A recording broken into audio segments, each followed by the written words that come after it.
Hundreds of thousands of people from ethnic minorities, including the Uighur community, are being forced by the Chinese authorities to pick cotton in the far western region of Xinjiang. That's according to information seen by the BBC.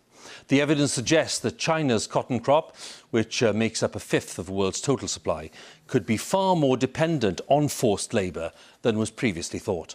Now, over the past few years, more than 1 million Uighurs are thought to have been detained in so-called re-education camps. China denies claims of torture and carrying out forced sterilisations and abortions. In response to the latest evidence, the Chinese government has told the BBC that claims of forced labour are entirely fabricated. Our China correspondent, John Sudworth, has this special investigation from Xinjiang, a region where foreign journalists are followed very closely and monitored.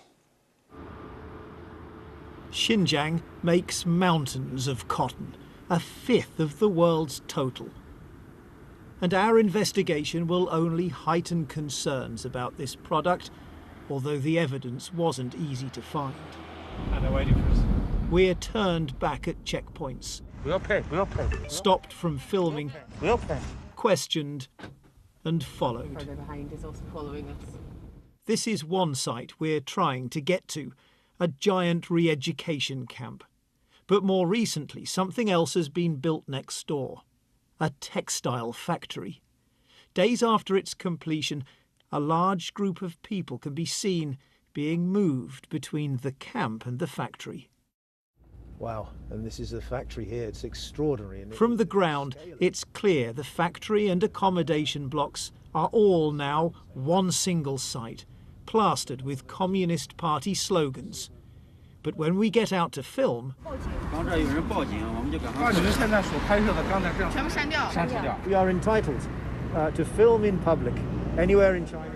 China says these places are simply about creating jobs. But everywhere we go, there's this extraordinary effort to stop us documenting any of it. In Xinjiang, a whole culture is under suspicion.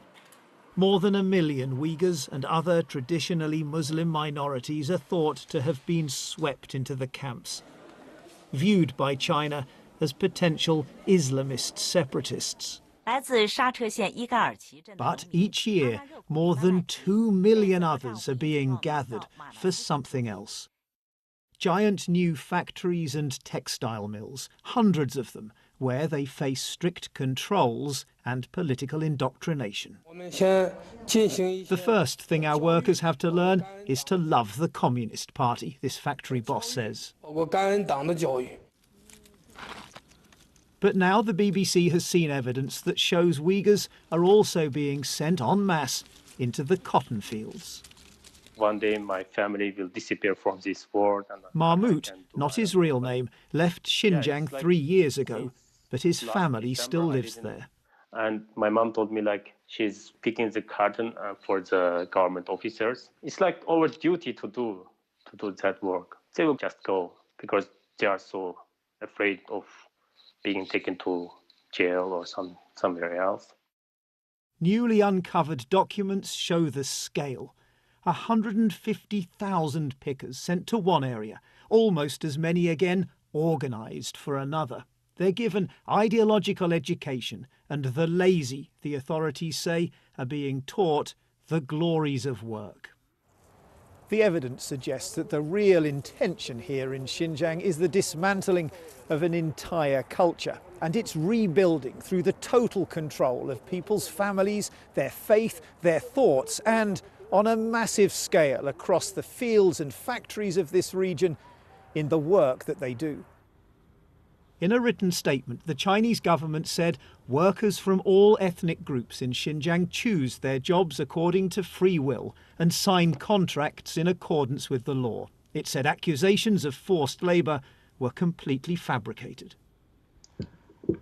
But the researcher who unearthed the documents believes they have major implications for the global fashion industry. For the first time, we not only have evidence of Uyghur forced labour in manufacturing, in garment making, we have evidence of a massive state-sponsored forced labor scheme involving hundreds of thousands, over 500,000 of ethnic minorities, and it's directly about the picking of cotton in terms of global supply chains, now that's a game changer.